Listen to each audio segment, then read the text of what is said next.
Hey my loves, இன்னைக்கு நாம 2026 வெளியான மா பேகன் அப்படின்ற ஒரு பாலிவுட் படத்தை பத்தி தான் கைஸ் பார்க்க போறோம். இந்த படம் ஒரு வித்தியாசமான கிரைம் த்ரில்லர் படங்க. மல்டி லாங்குவேஜஸ்ல வெளியா இருக்கு, தமிழ்லயும் அவைலபிளா இருக்கு. இந்த படத்தோட ஒன்லைனர் என்னன்னா, ரேகா அப்படின்றவங்களுக்கு 2 பொண்ணுங்க. ஒரு பொண்ணுக்கு திருமணமாகி புகுந்த வீட்டுல இருந்துட்டு இருக்கா. இன்னொரு பொண்ணு பாத்தீங்கன்னா ரீல்ஸ் மோகத்துல அடாவடியா ஜாலியா சுத்திக்கிட்டு இருக்கா. 2 பேருமே அம்மா கூட இல்லங்க. திடீர்னு ஒரு நாள் ராத்திரி நேரம் அவங்க அம்மா கிட்ட இருந்து 2 பொண்ணுங்களுக்கும் கால் வருது. அவங்க வீட்டுக்குள்ள ஒரு பொணம் இருக்கிறதாகவும் அந்த கொலையை பண்ணதே அவங்க அம்மா தான், உதவி செய்யுங்க, உடனடியா வீட்டுக்கு வாங்க அப்படின்ற மாதிரி கூப்பிடுறாங்க. 2 பொண்ணுங்களும் அடிச்சு புடிச்சு அம்மாவை பாக்குறதுக்காக அம்மாவோட வீட்டுக்கு வராங்க. இவங்க அம்மா யார கொலை செஞ்சு 7:30 கூட்டினாங்க, அந்த கொலையை மறைக்கிறதுக்கும் அந்த படத்தை மறைக்கிறதுக்கும் இவங்க என்னென்னலாம் செய்யறாங்க, அடுத்தடுத்து என்ன நடந்தது அப்படின்றது தான் மொத்த படமே. இந்த வீடியோ ரொம்ப இன்ட்ரெஸ்டிங்கா இருக்க போது, அதே சமயம் ஃபன்னாவும் இருக்கும். சோ இந்த வீடியோவை ஸ்கிப் பண்ணாம பாருங்க. ஸ்ட்ரைட்டா வீடியோக்குள்ள போயிடலாம். நீங்க பாத்துட்டு இருக்கிறது சரண் என்டர்டைன்மெண்ட், நான் தான் சரண். வாங்க வீடியோக்குள்ள போலாம். படத்தோட ஸ்டார்டிங் சீன்ல ஜெயாவை காட்டுறாங்க.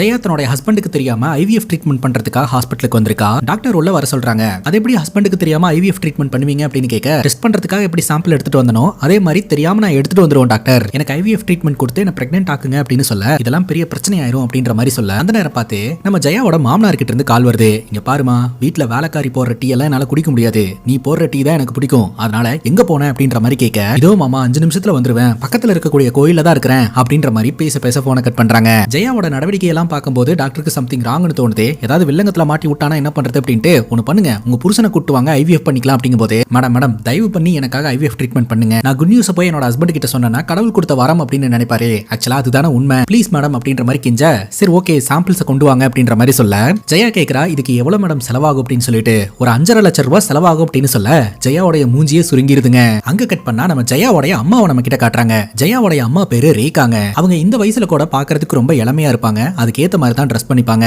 ரேகா ஒரு பார்ல வேலை பார்த்துட்டு இருக்காங்க. வழக்கம் போல வேலையை முடிச்சிட்டு கிளம்பும் போது கல்லாப்பேட்டையில இருந்து கொஞ்சம் பணத்தை சைஸா உருவிக்கிறாங்க. அதே சமயம் அந்த பார்ல இருந்து 2 சரக்கு பாட்டிலையும் தூக்கிட்டு கிளம்ப, அங்க வேலை பாக்குற பையன் இன்னைக்கு என்ன சீக்கிரமாவே கிளம்பிட்டீங்க அப்படின்னு கேட்க, கொஞ்சம் வேலை இருக்கு அப்படின்ற மாதிரி சொல்லிட்டு கிளம்புறாங்க.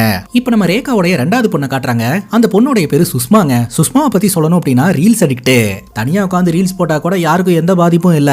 ஆனா இந்த சுஷ்மா ஜெயாவுடைய புருஷங்கோட, அதாவது அவங்க அக்கா புருஷங்கோட ஜாலியா பேசிக்கிட்டு வலிஞ்சுக்கிட்டு அப்படி ரீல்ஸ் போட்டுக்கிட்டு இருக்கா. பாக்குறவங்க எல்லாருமே கன்றாவியா இருக்கு அப்படின்னு கமெண்ட் செக்ஷன்ல கழுவி ஊத்திக்கிட்டு இருப்பாங்க. அதுவும் குறிப்பா ஒரு மாமனும் மச்சினிச்சியும் இப்படிதான் க்ளோஸா இருப்பீங்களா அப்படின்ற மாதிரிலாம் கேள்வி கேட்க ஆரம்பிக்கிறாங்க. அந்த கேள்விகளுக்கெல்லாம் இவன் நியாயப்படுத்தி கோவமா பதிலும் சொல்லிக்கிட்டு இருப்பா, அதுவும் லைவ்லயே. இப்படி ஜெயாவுடைய புருஷங்கார மச்சினிச்சி கூட சுத்திக்கிட்டு இருக்க, ஜெயா என்ன பண்ணிக்கிட்டு இருக்கா அப்படின்றத நம்ம கிட்ட காட்டுறாங்க. ஜெயா வீட்டுக்கு போன உடனே மாமனார் டீ போட்டு கொடு அப்படின்றாரு. ஜெயாவோட புருஷனுக்கு 3 தம்பிங்க, 3 பேருமே அண்ணி ரொட்டி ரொட்டி அப்படின்றானுங்க. வீட்டுக்கு போய் ரொட்டி சுட்டு இவங்களுக்கெல்லாம் சமைச்சு போட்டே இவங்களோட வாழ்க்கை ஒரு வழி ஆயிருதுங்க. இப்ப ஜெயாவோடைய அம்மா வேலையை முடிச்சுட்டு அப்படியே வீட்டுக்கு நடந்து வந்துட்டு இருக்காங்க இல்லையா. இவங்க ஒரு காலனில ஒரு வீட்டுல தான் வாழ்ந்துகிட்டு இருக்காங்க. அந்த வீட்டுல ஜெயாவுடைய அம்மா மட்டும் தான் வாழ்ந்துட்டு இருக்காங்க. ஜெயாவுடைய அப்பா சின்ன வயசுல இறந்து போயிட்டாருங்க. இப்ப ஜெயாவுடைய அம்மா அந்த காலனிக்குள்ள என்டர் ஆகும் போது அந்த காலனியில இருக்கக்கூடிய எல்லாருமே ஜெயாவுடைய அம்மாவை ஒரு மாதிரி தான் பாத்துக்கிட்டு இருக்காங்க. அதுவும் குறிப்பா தவறான பார்வையில தாங்க பாத்துட்டு இருக்காங்க. இன்னொரு பக்கம் ஜெயாவோட தங்கச்சி சுஷ்மா ஒரு ஐஸ்கிரீம் ஷாப்ல போய் நின்னுட்டு ஐஸ் வாங்கி சாப்பிட்டுட்டு அந்த போட்டோ எல்லாம் எடுத்து ரீல்ஸ்ல போட்டுக்கிட்டு இருப்பா. அப்ப ரீல்ஸ்ல எல்லாருமே நெகட்டிவா தான் கமெண்ட் போட்டுக்கிட்டு இருப்பாங்க. அந்த கமெண்ட் எல்லாம் பார்க்கும்போது அவளுக்கும் ஒரு மாதிரி தான் இருக்கும், என்னடா அது நம்மள எல்லாருமே இப்படி நெகட்டிவா பேசிக்கிட்டு இருக்காங்களே அப்படின்ட்டு. இருந்தாலும் அதை தட்டி விட்டு அவ வழக்கம் போல ரீல்ஸ் போட்டுக்கிட்டு தான் இருப்பா. இப்ப நம்ம ஜெயாவுடைய அம்மாவை காட்டுறாங்க. சோ அவங்க வீட்டுல தனியா இருக்கிறதா தானே நம்ம பார்த்தோம். ஆனா இன்னைக்கு சரக்கு பாட்டெல்லாம் எடுத்து ரெடியா வச்சுட்டு யாரோ ஒருத்தங்களுக்காக காத்துக்கிட்டு இருக்கிற மாதிரி நமக்கு தெரியுது. ஜெயா அம்மாவுடைய வாழ்க்கையை பாத்தீங்கன்னா ஒரு கிரைம் ப்ரோக்ராம்ல எக்ஸ்பிளைன் பண்ற மாதிரியான ஸ்கிரீன் பிளே அமைச்சிருப்பாங்க. நம்ம கோ ஆன் தி ஃப்ளோலயே பார்க்கலாம். இப்போ நம்ம ஜெயா இருக்காங்க இல்லையா, வீட்டு வேலையெல்லாம் செஞ்சு முடிச்சுட்டு எல்லாத்தையும் கிளீன் பண்ணிக்கிட்டு இருக்கும்போது கடைசியா தான் ஜெயாவுடைய கணவர் வீட்டுக்கு வராருங்க. அப்பா தூங்கிட்டாரா அப்படின்னு கேட்க, தூங்கிட்டாரு அப்படின்னு ஜெயா சொல்றா. சரி சாப்பாடு எடுத்துட்டு வரவா அப்படின்னு கேட்க, இப்ப வேணாம் அப்படின்னு சரக்கு பாட்டில் எடுத்து டேபிள்ல வைக்கிறாருங்க. அப்புறம் என்ன சரக்கு அடிச்சுட்டு இவங்க தூங்கிடுறாங்க. ஜெயாவுடைய கணவர் கடல்ல வாழ்ற உயிரினமாட்ட இருக்குதுங்க. தக்காளி கண்ணை திறந்துகிட்டே தூங்கிட்டு இருக்காரு. எல்லா வேலையும் முடிச்சுட்டு கணவரும் தூங்கினதுக்கு அப்புறம் ஜெயா மொபைல் எடுத்து பார்க்க ஆரம்பிக்கிறா. அப்பதான் இன்டர்நெட்ல ஜெயாவுடைய கணவரை பத்தியும் தன்னோட தங்கச்சியை பத்தியும் தப்பு தப்பா பேசிக்கிட்டு இருக்காங்க. அதுக்கு ஏத்த மாதிரி தான் இவங்க 2 பேரும் சேர்ந்து வீடியோஸ் எல்லாம் போட்டுக்கிட்டு இருக்காங்க. அதெல்லாம் பார்க்கும்போது ஜெயாக்கு ரொம்பவே வருத்தமா இருக்குதுங்க. பாத்துக்கிட்டு இருக்கும்போதே ஜெயாவுடைய அம்மா கிட்ட இருந்து கால் வருது. என்ன அம்மா கிட்ட இருந்து இந்த ராத்திரியில கால் வந்திருக்கே அப்படின்னு சொல்லி அட்டன் பண்ணி பேசினா அம்மா போன்லயே அழுகுறாங்க. உங்ககிட்ட கொஞ்சம் பேசணும் அப்படின்ற மாதிரி சொல்லிக்கிட்டு இருக்காங்க. ஏதோ ஒரு முக்கியமான விஷயமா இருக்குது, இல்லாட்டி இந்த நேரத்துல எல்லாம் கால் பண்ணிருக்க மாட்டாங்க அப்படின்னு சொல்லிட்டு பாத்ரூம்ல போய் உட்காந்துட்டு என்னமாச்சு எதுக்கு இந்த நேரத்துல கால் பண்ணிருக்க அப்படிங்கும் போது அவளுக்கும் கான்ஃபரன்ஸ் போடு பேசணும் அப்படின்ற மாதிரி சொல்ல நான்லாம் பேச மாட்டேன், உனக்கு பேசணும்னா அவகிட்ட நீயே பேசிக்கோ அப்படின்ற மாதிரி ஜெயா கோவத்தை வெளிப்படுத்திக்கிட்டு இருக்கா. ஏன்னா தன்னோட புருஷன் கூட அவ சுத்திக்கிட்டு இருக்கா இல்லையா அந்த கோவம். ஆனா அம்மா என்ன சொல்றாங்கன்னா ரொம்ப முக்கியமான விஷயம் பேசியே ஆகணும், கான்ஃபரன்ஸ் போடு அப்படின்ற மாதிரி சொல்ல ஜெயாவும் கான்ஃபரன்ஸ் போடுறாங்க. அப்பதான் அம்மா சொல்றாங்க தயவு செஞ்சு நீங்க 2 பேரும் கிளம்பிங்க வாங்க, எனக்கு மூளை வேலை செய்ய மாட்டேது, கையெல்லாம் நடுங்குது, ரொம்பவே பயமா இருக்கு அப்படின்ற மாதிரி சொல்ல இப்ப கிளம்பி வாங்கன்னா பறந்தா வர முடியும், அப்படி என்ன தலை போற விஷயம் அப்படின்னு கேட்க போன மாசம் நல்ல நாள் திங்கக்கிழமை நான் முட்டை சாப்பிட்டுட்டேன், அதற்கான தண்டனை தான் இதுன்னு நினைக்கிறேன், இனிமேல் சத்தியமா நான் முட்டை சாப்பிடவே மாட்டேன், ஒரு வாட்டி என்ன மன்னிச்சு விட்டுருங்க அப்படின்ற மாதிரி அழுகுறாங்க. ஏமா அர்த்த ராத்திரியில போன் பண்ணி எங்க 2 பேருக்கும் கான்ஃபரன்ஸ் போட்டுக்கிட்டு முட்டை அது இதுன்னு உளறிட்டு இருக்க, என்னமா பிரச்சனை அப்படின்னு கேட்க நான் சாக போறேன் அவ்வளவுதான் முடிஞ்சுது அப்படின்னு சொல்லிட்டு அழுதுகிட்டே இருக்காங்க. ஜெயா கேக்குறா என்னதாமா உன் பிரச்சனை தயவு செஞ்சு சொல்லு அப்படின்ட்டு. தங்கச்சி சுஷ்மா சொல்றா நீ வாய மூடு அம்மாவை பேச விடு அப்படிங்கும் போது நீ வாய் மூடு அப்படின்னு சொல்லிட்டு இவங்க 2 பேரும் போன் கால்லயே அடிச்சுக்கிறாங்க. உடனே அவங்க அம்மா இருந்துட்டு தயவு செஞ்சு 2 பேரும் நான் சொல்றதை கேக்குறீங்களா இல்லையா அப்படின்னு கேட்க அதைத்தானே கேட்டுட்டு இருக்கிறோம், என்ன பிரச்சனைன்னு சொல்லுங்க அப்படிங்கும் போது பக்கத்து வீட்டுல இருக்கக்கூடிய குப்தாவோட கதை முடிஞ்சது அப்படின்னு சொல்ல என்னாச்சு அப்படின்னு சொல்லி கேட்க அவர் செத்துட்டாரு அப்படின்னு அம்மா சொல்றாங்க.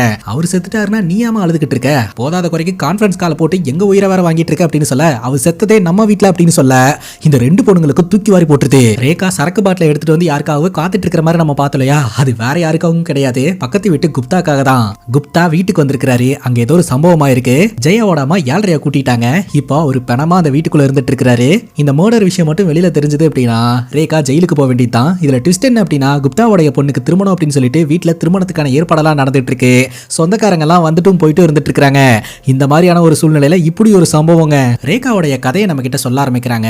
ரேகா பாத்தீங்கன்னா இந்த கிராமத்துக்கு வாக்குப்பட்டு வரும்போது ரொம்ப அழகா இருப்பாங்களாம், இளமையா இருப்பாங்களாம், இந்த ஏரியால இருக்கக்கூடிய எல்லாருமே ரொம்ப ஆச்சரியமா பார்ப்பாங்களாம். சுகுமாருக்கு இப்படிப்பட்ட மனைவியா, அதுவும் சாதாரண ஒரு ஆளுக்கு இவ்வளவு அழகான ஒரு மனைவியா அப்படின்ற மாதிரிலாம் பார்ப்பாங்களாம். ரேகா ஸ்லீவ்லெஸ் பிளவுஸ் போட்டிருக்கிறத பார்த்துட்டு இந்த ஏரியால இருக்கிறவங்க எல்லாம் இந்த பொண்ணு இப்படிதான் அப்படின்ற ஒரு முடிவுக்கு வந்துடுறாங்க. ரேகா இந்த காலனிக்குள்ள என்ட்ரான உடனே பயங்கரமா மழை பெய்ய ஆரம்பிச்சிருந்திருக்குது.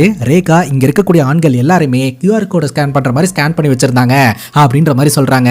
அது மட்டும் இல்லாம பக்கத்து வீட்டுல இருக்கக்கூடிய குப்தா அப்படின்ற ஒரு மேல நம்ம ரேகாக்கு ஒரு கண்ணாங்கைஸ். அவர் எக்ஸசைஸ் பண்ணும் போதும் வண்டியை ஸ்டார்ட் பண்றதுக்கு முயற்சி செய்யும் போதும் அவரை பார்த்து சைட் அடிக்கிறத இவங்க வாடிக்கையா வச்சுக்கிட்டு இருந்திருக்காங்க. குப்தா பாத்தீங்கன்னா இவ திருமணமாய் வந்த பொண்ணு, அது மட்டும் இல்லாம சுகுமார் நம்மளோட ஃப்ரெண்டு, உன் பொண்டாட்டி இந்த மாதிரிலாம் என்னை பாக்குற ஆக்ஷன் கொடுக்குறா அப்படின்ற விஷயத்த சொன்னா சுகுமார் ரொம்பவே வருத்தப்படுவான் அப்படின்றத நினைச்சுக்கிட்டு அவர் இந்த விஷயத்த வெளியில சொல்லாமே இருந்திருக்காருங்க.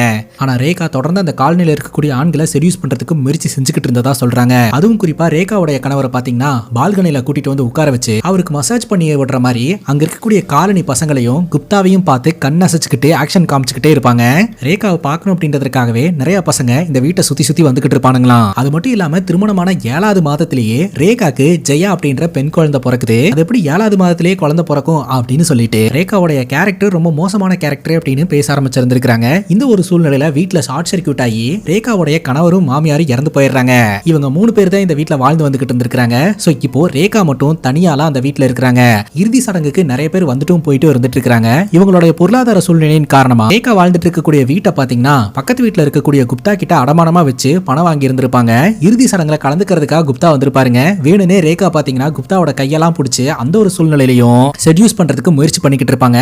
ஆனா குப்தா அவாய்ட் பண்ணிட்டு அந்த இடத்த விட்டு போயிருவாருங்க. இந்த ஏரியால இருக்கக்கூடிய எல்லாருமே நம்ம ரேகாவை சூனியக்காரின்னு தான் கூப்பிடுவாங்க. அதற்கான காரணம் என்ன அப்படின்னு பாத்தீங்கன்னா இத்தனை வருடம் ஆயிடுச்சுங்க, ரேகாவுடைய பொண்ணுக்கு திருமணமாயி அவங்களே புள்ளகுட்டி பெக்கக்கூடிய காலம் வந்துருச்சு.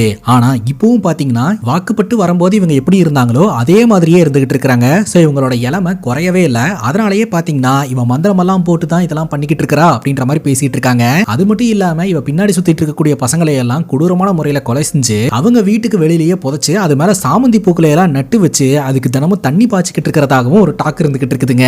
அங்க கட் பண்ணா பிரசன்ட் சிச்சுவேஷன். ஜெயா அடிச்சு புடிச்சு வீட்டுக்கு வந்தா ஜெயாவோட அம்மா வாமா வா என்ன திடீர்னு சொல்லாம கொள்ளாம வந்திருக்க, சர்ப்ரைஸ் பண்ணலான்னு வந்தியா, கண்டுபிடிச்சிட்டேன் பாத்தியா அப்படின்ற மாதிரி பேசிக்கிட்டு இருக்காங்க. நேத்து ராத்திரி என்னடானா அந்த ஆளு அழுதாங்க, இப்ப என்ன இப்படி பேசிக்கிட்டு இருக்காங்க அப்படின்ற மாதிரி ஜெயா பாக்குறா. அப்பதான் அவங்க அம்மா சொல்றாங்க அக்கம் பக்கத்துல யாருக்கும் தெரியக்கூடாது இல்லையா, கேஷுவலா இருக்கணும் இல்லையா, அதனாலதான் அப்படி நடிச்சேன் அப்படிங்கும் போது ஓவர் ஆக்டிங் நிப்பாட்டுமா முத அப்படின்னு சொல்லிட்டு இவங்க வீட்டுக்குள்ள போறாங்க. ஜெயா அந்த சோஃபா கிட்ட போகும்போது ஜெயாவோட அம்மா அந்த சோஃபால உட்காராத, அதோட ஒரு சைடு கால் உடஞ்சு போச்சு அப்படின்னு சொல்ல ஜெயா இங்க என்ன நடந்தது அப்படின்றத அதிர்ச்சியோட கேக்குறா.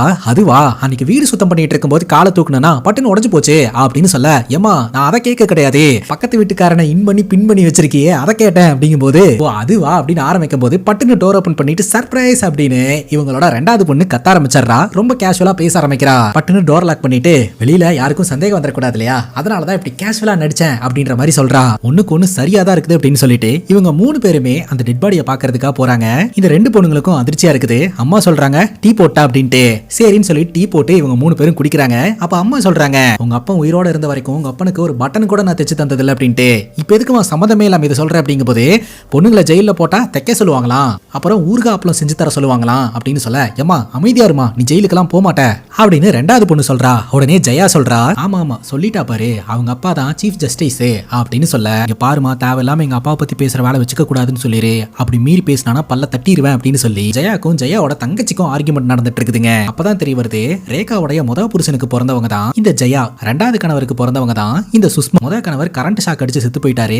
ரெண்டாவது கணவர் எங்க போனாரு என்ன ஆனாருன்னே தெரியலங்க. அதுவும் குறிப்பா சுஷ்மாக்கே அவங்க அப்பா யாருன்னு தெரியாதான். இவங்க 2 பேரும் மாத்தி மாத்தி சண்டை போட்டுக்கிட்டு இருக்க ஜெயா பட்டுன்னு ஸ்டாப் பண்றா. அம்மா என்ன செஞ்சு வச்சிருக்குன்னு கேப்போம். ஏமா சொந்த செலவுல சூனிய வச்சுக்கிட்டியே, அதை கொஞ்சம் எக்ஸ்பிளைன் பண்ணு அப்படின்னு கேட்க, நேத்து ராத்திரி ஒரு 10-10:30 மணி இருக்கும், டிவியில கமர்ஷியல் பிரேக் போட்டிருந்தாங்க. அந்த நேரம் பார்த்து கதவு தட்டுற சத்தம் கேட்டுச்சு. யாருன்னு கேட்டா, இந்த குப்தா நான் தான் அப்படின்னு சொன்னாரு.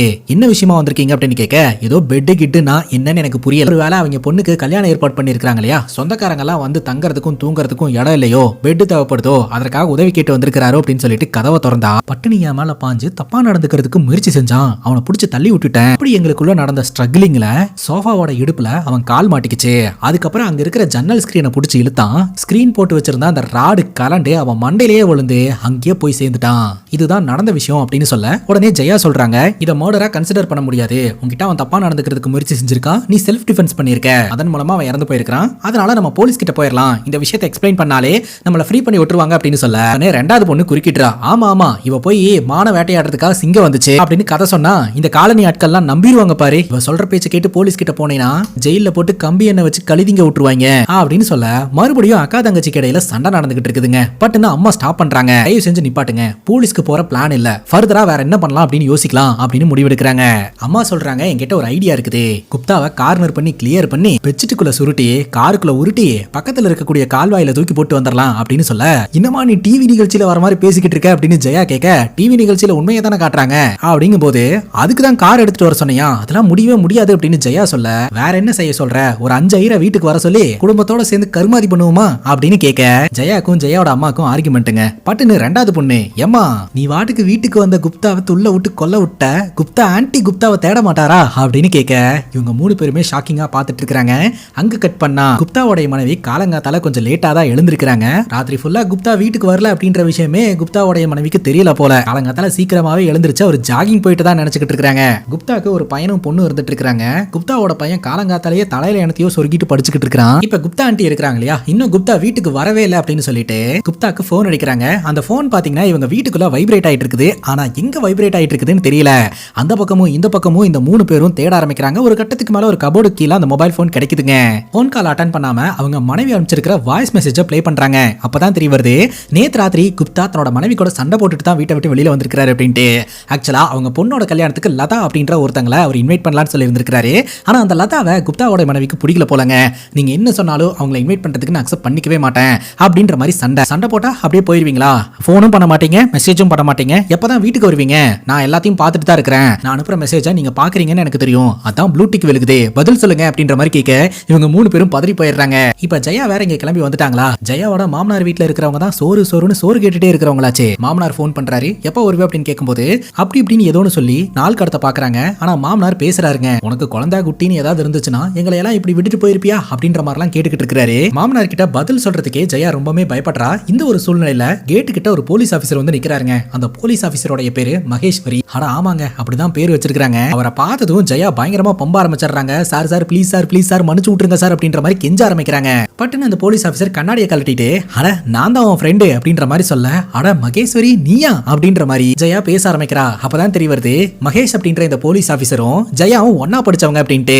எப்படி இருக்க, லைஃப் எப்படி போயிட்டு இருக்கு அப்படின்னு பேசிக்கிட்டு இருக்கும்போதே வீட்டுக்குள்ள இருந்து சுஷ்மாவும் ரேகாவும் வெளியில வராங்க.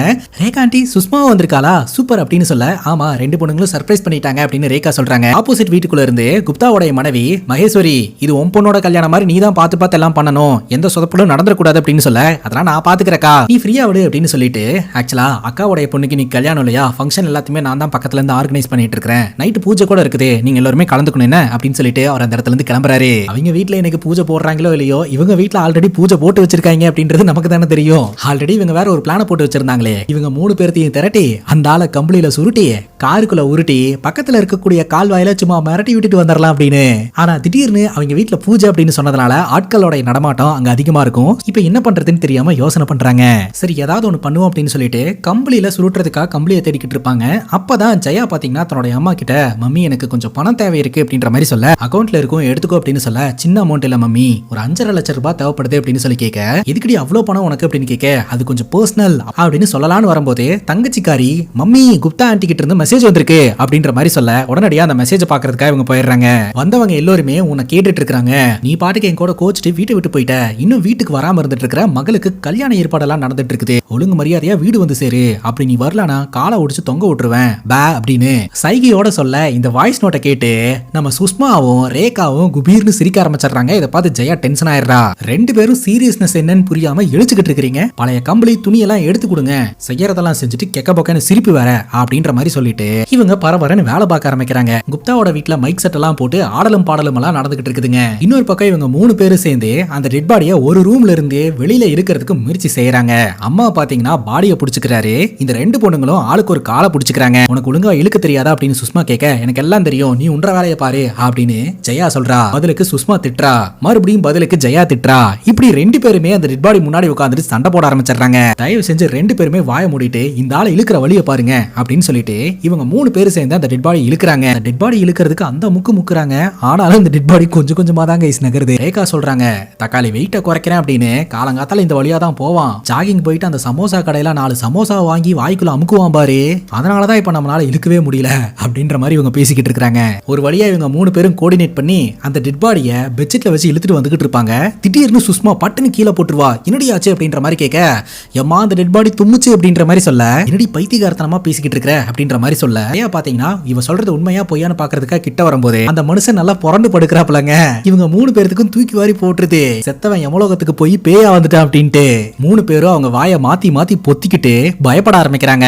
கொஞ்ச நேரத்துக்கு அப்புறம் தான் தெரிய வருது அந்த ஆளு நல்லா ஆழ்ந்த உறக்கத்துல இருந்துட்டு இருக்காரு அப்படின்ட்டு. இவன் சாக கிடையாது, உயிரோட தான் இருக்கிறான். அதனால நம்ம ஜெயிலுக்கு போக தேவையில்லை, எப்படியோ தப்பிச்சிட்டோம், கடவுள் காப்பாத்திட்டாரு அப்படின்ற மாதிரி ரேகா சந்தோஷப்படுறாங்க. அந்த ஸ்கிரீன் ராடு வந்து தலையில விழுந்து குப்தாவோட தலையில அடிபட்டு இருந்திருக்குது. அதே சமயம் இந்த டைம்ல குப்தா எழுந்திருச்சு வெளியில போனானா கண்டிப்பா நிறைய பிரச்சனை ஆயிரும். ஆல்ரெடி இந்த காலனியே தப்பு தப்பா பேசிட்டு இருக்காங்க, மேலும் நம்மளே பாயிண்ட் எடுத்து கொடுத்த மாதிரி ஆச்சு அப்படின்னு சொல்லிட்டு இவனை கட்டி போட்டுறலாம், சரியான டைம் வரும்போது இவனை அவுத்து விட்டுறலாம் அப்படின்ற மாதிரி ஜெயாவும் ஜெயாவோட அம்மாவும் பேசிக்கிட்டு இருப்பாங்க. இதுலயே ஒருத்தருக்கு மாற்று கருத்து இருக்கிறதுனால சண்டை போட்டுக்கிட்டு இருப்பாங்க. அந்த நேரம் பார்த்து சுஷ்மா எம்மா அப்படின்ற மாதிரி சொல்றா, என்னுடைய உன் பிரச்சனை அப்படின்னு கேட்கும்போது, நீ தான் குப்தாவை வீட்டுக்கு வர வச்சியா அப்படின்ற மாதிரி கேட்க, இல்லையே அப்படின்னு அம்மா சொல்றாங்க. நீ தான் மெசேஜ் அனுப்பிச்சிருக்கிற அப்படிங்கும் போது, அடி பாவி செட்டப் பண்ணி மட்டப் பண்ணிருக்கேடி அப்படின்னு அம்மாவை இவங்க 2 பேரும் சந்தேகப்பட்டுக்கிட்டு இருக்க, இன்னொரு பக்கம் குப்தாவோட வீட்டுல ஆடலும் பாடலும் நிகழ்ச்சி நடந்துகிட்டு இருக்குது. குப்தாவோட பையனும் இந்த மகேஸ்வரின்ற போலீஸ் ஆபீசரும் பாம்பு நடனம் ஆடிக்கிட்டு இருப்பாங்க. இப்ப அவங்க அம்மா உட்கார வச்சு ஜெயாவும் சுஷ்மாவும் என்னமா இதெல்லாம் அப்படின்னு கேள்வி கேட்கறாங்க. அப்போ ஜெயாவோட அம்மா ரேகா அக்செப்ட் பண்ணிக்கிறாங்க. ஆமா நான் தான் வர வச்சேன், நான் சீட்டு விளையாடுறதுக்காக தான் வர வச்சேன், ஆனா இப்படி நடக்கும்னு எதிர்பார்க்கவே இல்லை அப்படிங்கும் போது, ஏமா உனக்கு சீட்டு விளையாடுறதுக்கு வேற ஆளே கிடைக்கலையா, அதுவும் 11:30 மணிக்கு குப்தா அங்கிள வீட்டுக்கு வர வச்சு சீட் ஆடி இருக்க அப்படிங்கும் போது, என் கூட விளையாடுறதுக்கு வேற யாரு இருக்கா, இந்த காலனில லேடிஸ் ஃப்ரெண்ட்ஸ் எனக்கு யாராவது இருக்காங்களா, யாராவது கூப்பிட்டாலும் என் கூட வருவாங்களா, ஆல்ரெடி இந்த காலனில என்ன பத்தி தப்பு தப்பா தான் பேசிக்கிட்டு இருக்காங்க, இப்போ வரைக்குமே என்ன பத்தி தப்பு தப்பா தான் பேசிக்கிட்டு இருக்காங்க அப்படின்னு வருத்தப்படுறாங்க. இந்த காலனில இருக்கக்கூடிய எல்லாருமே எதிர்பார்க்கறது ஒன்னே ஒண்ணுதான், எப்ப நான் இந்த வீட்டை காலி பண்ணிட்டு போவேன் அப்படின்ட்டு. ஒரு விஷயத்தை யோசிச்சு பாரு ஜெயா, உன்னோட அப்பா இறந்து போகும்போது எனக்கு 25 வயசு, 25 வயசுல இருந்தே நான் இப்போ வரைக்கும் தனியா தான் இருந்துகிட்டு இருக்கேன் அப்படின்னு சொல்ல, ஜெயா பட்டுன்னு ஒரு கேள்வி கேட்பா பாருங்க. அப்ப இருந்து இப்ப வரைக்கும் தனியா இருக்கேன்னா சுஷ்மா எப்படி பிறந்தா, சுஷ்மாவோட அப்பாவும் இவர மாதிரியே விளையாடுறதுக்காக வீட்டுக்கு வந்தவரா அப்படின்னு கேட்க, சுஷ்மாவுக்கு கோவம் வந்துருதுங்க. நான் எத்தனை வாட்டி சொல்லியிருக்க தேவையில்லாம என்னோட அப்பாவை பத்தி பேசாதனே, இப்ப தேவையில்லாம எதுக்கு என்ன இன்வால்வ் பண்ணிட்டு இருக்க அப்படின்னு சொல்லிட்டு அக்கா தங்கச்சி இடையில சண்டை வந்துருதுங்க. அம்மா இதை கவனிச்சு ஸ்டாப் பண்றாங்க. என்ன ரீசனுக்காக இவரை விளையாடுறதுக்காக இவங்க வீட்டுக்கு வர வச்சாங்க அப்படின்றதுக்கான காரணத்தை சொல்றாங்க. பேசிக்கா ரேகா ஒரு பார்ல தானே வேலை பார்த்துட்டு இருந்தாங்க. படத்தோட ஸ்டார்டிங் சீன்ல கூட பார்த்தமே சைஸா கொஞ்சம் பணத்தையும் சுருட்டிட்டு போனாங்களே. பேசிக்கா ரேகாக்கு எப்பப்பெல்லாம் பண தேவை இருக்கோ அப்பப்பெல்லாம் பணத்தை பார்ல இருந்து எடுத்துப்பாங்களாம், ஆனா திருட மாட்டாங்களாம். இன்னைக்கு காசு எடுக்கிறாங்க அப்படின்னா நாளைக்கு அவங்களுக்கு ஏதாவது ஒரு வழியில காசு கிடைச்சதுன்னா அந்த காசை கொண்டு போய் கல்லால வச்சிருவாங்களாம், அதாவது ரொட்டேஷன் விஷயம் மாதிரி பண்ணிக்கிட்டு இருந்திருக்காங்க. எப்போதுமே இந்த மாதிரி காசு எடுத்தாங்கன்னா 10ஆம் தேதி கொண்டு போய் வச்சிருவாங்களாம். இந்த விஷயத்தை தெரிஞ்சுக்கிட்ட குப்தா பாத்தீங்கன்னா கொஞ்சம் ப்ராப்ளம் பண்ண ஆரம்பிச்சிருந்திருக்காரு. இந்த விஷயத்த அங்க இன்ஃபார்ம் பண்ணி பிரச்சனையை பெருசு பண்ண போறதா சொல்லிக்கிட்டு இருந்திருக்காருங்க. சரின்னு சொல்லிட்டு இவரை வீட்டுக்கு வர வச்சு ஒரு வாட்டி பேசி பார்க்கலாம் அப்படின்னு சொல்லி இவங்க முடிவெடுத்து இருந்திருக்காங்க. அதுக்காக தான் வீட்டுக்கு இன்வைட் பண்ணி இருந்திருக்காங்க. இந்த குப்தாவும் பாத்தீங்கன்னா வந்திருக்காரு. சோ வந்தவரு ரேகா கிட்ட தப்பா நடந்துக்கிறதுக்கு முயற்சி செஞ்சிருக்காரு. சோ அப்ப ஏற்பட்ட பிரச்சனையின் காரணமா தான் அந்த ராடு இவரோட தலையில விழுந்திருக்குது. ஆனா இப்பதான் இவர் சாக கிடையாதே அப்படின்ற மாதிரி இவர் சொல்றாருங்க. இவர் கேள்வி கேட்கிற அளவுக்கு எவ்வளவு பெரிய அமௌண்ட் எடுத்தீங்க அப்படின்னு கேட்க 5.5 லட்சம் இருக்கும் அப்படின்ற மாதிரி ரேகா சொல்றாங்க. அவ்வளவு பெரிய அமௌண்ட் உங்களுக்கு எதுக்கு அப்படின்னு ஜெயா கேட்க, அது எதுக்கு உனக்கு, அது என்னோட பர்சனல் அப்படின்ற மாதிரி இவங்க சொல்றாங்க. ஜெயாவுடைய தங்கச்சி சுஷ்மா கண்டுபிடிச்சிடுறா, உண்மை சொல்லு, நீ சூதாடுறதுக்காக தானே பணம் எடுத்த, மறுபடியும் சூதாட ஆரம்பிச்சிட்டே அப்படின்னு கேட்கும்போது அவங்க அம்மா ஒத்துக்கிறாங்க. ஆமா, ஆனா நான் ஜெயிச்சிட்டேன், பணம் என்கிட்ட தான் இருக்குது, 2 நாள்ல நான் கொண்டு போய் வச்சிருவேன். ஆனா அதுக்குள்ள இப்படி ஒரு சம்பவம் ஆயிடுச்சு, இப்ப என்ன பண்றது அப்படின்னு யோசிக்க என்கிட்ட ஒரு ஐடியா இருக்கு அப்படின்னு ரேகா மறுபடியும் இன்னொரு ஐடியா கொடுக்குறாங்க. அது என்ன ஐடியா அப்படின்னா, இன்னும் 2 நாள்ல இவங்க கொண்டு போய் பணத்தை வச்சுட்டு வந்துருவாங்க இல்லையா, அது வரைக்கும் குப்தாவை வெளியிலேயே அனுப்பாம உள்ளேயே கம்ஃபர்டபுளா வச்சுக்கலாம். பணத்தை வச்சதுக்கு அப்புறம் இவனை வெளியில விட்டுறலாம். இவன் வெளியில போய் என்னை பத்தி என்ன தப்பு தப்பா சொன்னாலும் எந்த எவிடன்ஸும் இருக்காது இல்லையா அப்படின்ற மாதிரி சொல்ல, இதுல ஜெயாக்கு உடன்பாடே கிடையாதுங்க, என்ன விட்டுருங்க, நான் போறேன் அப்படின்னு சொல்லிட்டு பேக் எல்லாம் தூக்கிட்டு அவங்க மாமனார் வீட்டுக்கே கிளம்புறாங்க. அப்ப பட்டுன்னு ரேகா தடுக்கிறாங்க. பணம் வேணும்னு கேட்டிருந்த, பணம் வேணாமா அப்படின்னு சொல்லி கேட்க, பணம் அப்படின்னு சொன்ன உடனே ஜெயாக்கு ரொம்ப சங்கடமா இருக்குது. அவங்களுக்கு நீடு இருக்கிறதுனால பேக்கை போட்டுட்டு அவங்க அம்மாவோட பிளான்ல இன்வால்வ் ஆகுறாங்க. இப்ப குப்தாவை வீட்டுக்குள்ளேயே கட்டி போட்டு வச்சிருக்காங்க. இப்ப வெளியில நின்று சுஷ்மா பாத்தீங்கன்னா இந்த குப்தா ஆண்டி வீட்டுல இருக்கக்கூடிய பொண்ணு கிட்ட பேசிக்கிட்டு இருக்க. குப்தா ஆண்டிக்கு இது சுத்தமாவே பிடிக்கவே இல்லைங்க. சுஷ்மா சரியில்லை, அந்த பொண்ணு கூட நீ பேசக்கூடாது அப்படின்ற மாதிரிலாம் பேசிடுறாங்க. சரி, சுஷ்மாவை ஏன் சரியில்லைன்னு சொல்றாங்க அப்படின்றதுக்கான காரணத்தை நம்ம கிட்ட காட்ட ஆரம்பிக்கிறாங்க. சுஷ்மாக்கு ஆரம்பத்துல இருந்தே சோஷியல் மீடியால ஃபேமஸ் ஆகணும், வைரல் ஆகணும் அப்படின்ற ஆசை இருந்துட்டு இருந்திருக்குதுங்க. அந்த டைம்ல ஒரு பையனை காதலிக்கவும் செஞ்சுக்கிட்டு இருந்திருக்காங்க. அந்த பையன் கூட ரொமான்டிக்கா அப்ரோச் பண்ணிட்டு இருக்கும்போது அந்த வீடியோ எடுத்து சுஷ்மாவே இன்டர்நெட்ல அப்லோட் பண்ணி இருந்திருக்கா. அது பயங்கரமா வைரல் ஆயிருந்திருக்குது. அதை நினைச்சு இவ சந்தோஷப்பட்டுக்கிட்டு இருக்க. இன்னொரு பக்கம் அந்த பையனோட வீட்டுக்கு இந்த விஷயம் தெரிய வந்து அந்த பையனை போட்டு பொலவலன்னு பொழந்திருக்காங்க. அதுக்கப்புறம் அந்த பையன் பிரவுசிங் சென்டருக்கு போய் சுஷ்மாக்கு மெசேஜ் போட்டுட்டான், நம்ம 2 பேருக்கு செட் ஆகாது, பிரேக்கப் அப்படின்ட்டு. அது மட்டும் இல்லாம இந்த வீடியோ ரொம்ப பாப்புலர் ஆனதுனால இந்த ஏரியால இருக்கக்கூடிய எல்லாருமே குப்தா கிட்ட போய் கம்ப்ளைண்ட் பண்ணி இருந்திருக்காங்க. நம்ம எல்லாருமே சேர்ந்து இந்த சுஷ்மாவையும் சுஷ்மாவோட அம்மாவையும் இந்த காலனி விட்டு விரட்டி ஆகணும் அப்படின்னு சொல்லிட்டு, அதனால எல்லாருமே ரேகா கிட்ட வந்து பிரச்சனை பண்ணி இருந்திருக்காங்க. அப்ப சுஷ்மா பாத்தீங்கன்னா அது ஃபேக் வீடியோன்னு சொல்லி சமாளிக்கிறதுக்கு முயற்சி பண்ணியிருக்கா. இருந்தாலும் இந்த சுஷ்மா இங்க இருக்கக்கூடாது அப்படின்னு சொல்ல ரேகா பாத்தீங்கன்னா கல்யாணமாய் போயிருக்கிற ஜெயாவோட வீட்டுக்கு இந்த சுஷ்மாவை அனுப்பி வச்சிருக்காங்க. அங்க போயிட்டு சும்மா இருக்காம நம்ம ஜெயாவோடைய ஹஸ்பண்ட் கூட ரீல்ஸ் எடுக்கிறது, அவரு கூட ரொம்ப நெருங்கி நின்று போட்டோஸ் வீடியோஸ் எல்லாம் எடுத்துக்கிறதுன்னு சொல்லிட்டு இந்த மாதிரிலாம் பண்ணிக்கிட்டு இருந்திருக்கா. அதுக்கப்புறம் தான் சோஷியல் மீடியால எந்த கிளி கிழிச்சுக்கிட்டு இருக்காங்கன்றத நம்மளே பாக்குறமே. இப்போ இந்த குப்தா கண்ணு முழிச்சிடவே கூடாது அப்படின்னு சொல்லிட்டு குப்தாவோட வாயில ஒரு புனல் வச்சு தூக்க மருந்து ஊத்தி விட்டுருவாங்க. அவர் முழு நேரமும் தூங்கிட்டே இருப்பாருங்க. அதனால இவங்களுக்கு பெருசா எந்த ஒரு டிஸ்டர்பன்ஸும் இல்ல. இந்த ஒரு சூழல்ல குப்தா ஆண்டி இருக்காங்க இல்லையா, ஸ்வீட் கொடுக்கறதுக்காக இவங்க வீட்டுக்கு வராங்க. அவங்க பொண்ணுக்கு கல்யாணம் அப்படின்னு சொல்லி ஏதாவது ஒரு சாக்கு வச்சு இவங்க வீட்டுக்குள்ள போயிட்டு குப்தா இங்க எங்காவது இருக்கிறாரான்னு செக் பண்ணிடணும் அப்படின்ற எண்ணத்துல தான் குப்தா ஆண்டி இந்த இடத்துக்கு வந்திருக்காங்க. தண்ணி கொடுங்க அப்படின்னு கேட்க ரேகா தண்ணி எடுக்கிறதுக்காக உள்ள போறாங்க. தண்ணியில ஐஸ் போட்டு எடுத்துட்டு வர சொல்லு அப்படின்னு சொல்ல ஜெயா அதை சொல்றதுக்காக உள்ள போக சுஷ்மா நின்னுக்கிட்டு இருக்கா. சுஷ்மா கிட்ட ஐஸ் போட வேணாம்னு சொல்லிரு அப்படின்ற மாதிரி சொல்லி உள்ள அனுப்பி வச்சுட்டு உள்ள வரதுக்கு முயற்சி செய்வாங்க. முடிஞ்ச வரைக்கும் சுஷ்மா தடுக்கிறதுக்கு ட்ரை பண்ணுவா. ஆனாலும் குப்தா ஆண்டி வீட்டுக்குள்ள வந்துருவாங்க. இந்த 3 பேருக்கும் தெரியாம மந்திரிக்கப்பட்ட தேங்காயை அங்க இருக்கக்கூடிய சோபீஸ்குள்ள வச்சிருவாங்க. பாத்ரூம்லயும் செக் பண்ணலாம்னு முயற்சி செஞ்சுக்கிட்டு இருக்கும்போது மாப்பிள்ளை வீட்டுல இருந்து கால் வந்திருக்கு அப்படின்ற மாதிரி கூப்பிட உடனே குப்தா ஆண்டி அந்த இடத்துல இருந்து கிளம்பிடுறாங்க. இப்ப மகேஷ் அப்படின்ற போலீஸ் ஆபீசர் கிட்ட ஒரு கிளாத்தை காட்டுறாங்க. அந்த கிளாத்தை மூந்து பார்க்க சொல்றாங்க. அவர் பயங்கரமா கப்படிக்குது அப்படின்றாரு. குப்தா ஆண்டி என்ன சொல்றாங்க அப்படின்னா, இது வந்து ஒரு ஆயிலோடைய ஸ்மெல்லு, இந்த ஆயில ரேகா தான் பயன்படுத்துவாங்க, ரேகா தான் என்னோட கணவரை என்னமோ பண்ணிட்டா அப்படின்ற மாதிரி சொல்ல மகேஷ் சொல்றாரு, அந்த 3 பேரும் அப்பாவிங்க, அவங்கள போய் இந்த மாதிரி சந்தேகப்பட்டு இருக்கீங்க அப்படிங்கும் போது நீ என்ன எனக்கு சப்போர்ட் பண்ண வந்தியா இல்ல அவங்களுக்கு சப்போர்ட் பண்ண வந்தியா அப்படின்னு சொல்லி குப்தா ஆண்டி திட்டிக்கிட்டு இருக்காங்க. இந்த காலனியில இருக்கக்கூடிய எல்லாருமே பாத்தீங்கன்னா ரேகாவை தப்பா பேசுறதுனால குப்தா ஆண்டிக்கு பாத்தீங்கன்னா ரேகா மேல தாங்க டவுட். உண்மை சொல்லணும்னா யார் வீட்டுல என்ன பிரச்சனை வந்திருந்தாலும் நம்ம ரேகாவை தான் சந்தேகப்பட்டு இருந்திருப்பாங்க. இப்ப போலீஸ் ஆபீசர் மகேஷ் இருக்கிறார் இல்லையா, ஜெயா கிட்ட பேசுறதுக்காக ஜெயாவோட வீட்டுக்கு வராருங்க.